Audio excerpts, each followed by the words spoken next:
तो हमारा next topic जो है वो वर्टिब्रेट ब्लड वेसल्स हैं। और आप लोगों को पता है कि वर्टिब्रेट में 3 टाइप की ब्लड वेसल्स हैं जो अपनी फंक्शनैलिटी के हिसाब से डिफरेंट होती है, जिसमें से जो पहली टाइप है वो आर्टरीज़ हैं। और आर्टरीज़ ऐसी ब्लड वेसल्स होती हैं जो हार्ट को से ब्लड को अवे लेके जाती हैं towards the body and towards the lungs. और ये जो आर्टरीज़ होती हैं ये इलास्टिक ब्लड वेसल्स होती हैं। और इनकी इलास्टिसिटी की वजह ये है क्योंकि इसमें से ब्लड जो है वो पंप होके जाता है, हार्ट उसको पंप करता है। तो ये इस प्रेशर को मेंटेन रखने के लिए, उसको बियर करने के लिए इनकी जो वॉल्स होती हैं वो इलास्टिक इन नेचर होती हैं। तो जो सेंट्रल पार्ट जहाँ पे ब्लड मूव कर रहा होता है उसको हम लूमेन कहते हैं। और लूमेन के साथ जो आर्टरीज होती हैं उसमें से 3 लेयर्स होती है जिसको ट्यूनिका या ट्यूनिके कहते हैं, जिसने इसको कवर किया होता है लूमेन को। और ये 3 जो है वो लेयर होती हैं। तो ये जो ट्यूनिका है ये लैटिन वर्ड ट्यूनिका से है जिसका मतलब होता है कवरिंग। तो इसके मुकाबले में अगर हम वेंस की बात करें तो जो वेंस होती हैं ये रिलेटिवली लेस इलास्टिक होती हैं। और इसका जो साइज़ होता है ये कंपेरेटिवली लार्ज होता है इन रिलेशन टू आर्टरीज। और ये ब्लड को वापस रिटर्न में लेके आती हैं हार्ट की तरफ। तो हार्ट की तरफ जो ब्लड आ रहा होता है वेंस के थ्रू, वो थ्रू बॉडी भी आ रहा होता है, बॉडी से भी आ रहा होता है, और वो लंग से भी आ रहा होता है। तो आमतौर पे जो स्ट्रक्चर है वो वॉल की वो जो वेंस की वॉल की इन्हीं 3 लेयर्स पर मुश्तमिल होती हैं जो कि आर्टरीज में होती है। लेकिन जो मिडल लेयर होती है वेंस की वो मच थिनर होती है। और इसके अलावा जो वेंस होती हैं इसमें वैल्व मौजूद होते हैं जबकि आर्टरीज में नहीं होते।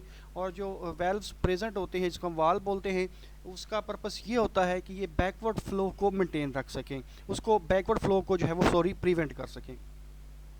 तो इसका मतलब है कि जो वेंस होती हैं ये ब्लड को परमिट करती हैं सिर्फ वन वे डायरेक्शन में। और इसकी वजह से जो हार्ट होता है वापस रिटर्न होके जो ब्लड होता है वापस रिटर्न होके हार्ट में आता है। अगर ये इस वन वे डायरेक्शन को मेंटेन ना रख पाएँ तो ब्लड का जो कि प्रेशर इनमें बहुत कम होता है वेंस में, तो हार्ट की तरफ इनकी जो ब्लड की जो जर्नी होती है वो बहुत ज़्यादा डिफ़िकल्ट हो जाए।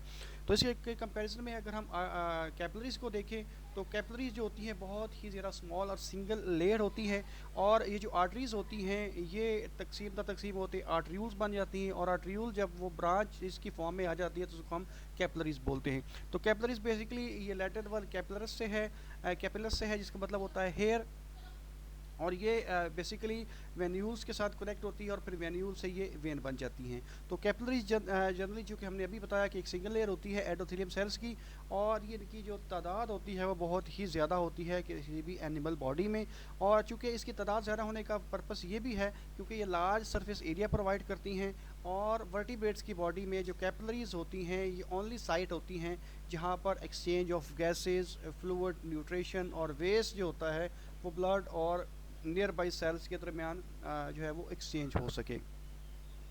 तो अगर हम अब इनकी स्ट्रक्चर को कंपेयर करें और स्ट्रक्चर के हवाले से डिस्कस करें तो जो आर्टरीज और वेन्स हैं उसमें हमने जैसे कि अभी बताया कि 3 लेयर्स होती है मेम्ब्रेन की जिसको हम ट्यूनिका बोलते हैं। इसमें से जो आउटर मेम्ब्रेन होती है वो कनेक्टिव टिश्यू की बनी होती है।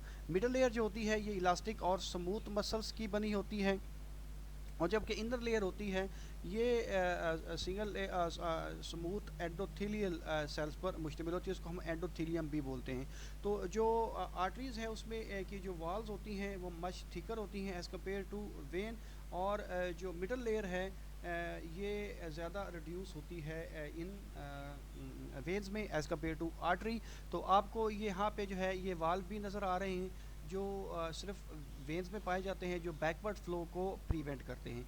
लेकिन इन दोनों आर्टरीज और वेन्स के कंपैरिजन में अगर हम जो है वो कैपिलरीज को देखें तो कैपिलरीज में एक सिंगल जो है वो लेयर होती है जिसको हम एंडोथेलियल सेल्स की लेयर बोलते हैं।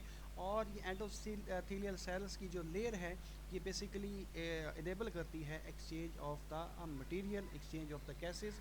ये एक्सचेंज ऑफ द गैसेस और एक्सचेंज जो है बिटवीन इन्वायरमेंट भी हो सकता है और बिटवीन ब्लड एंड सेल्स भी हो सकता है।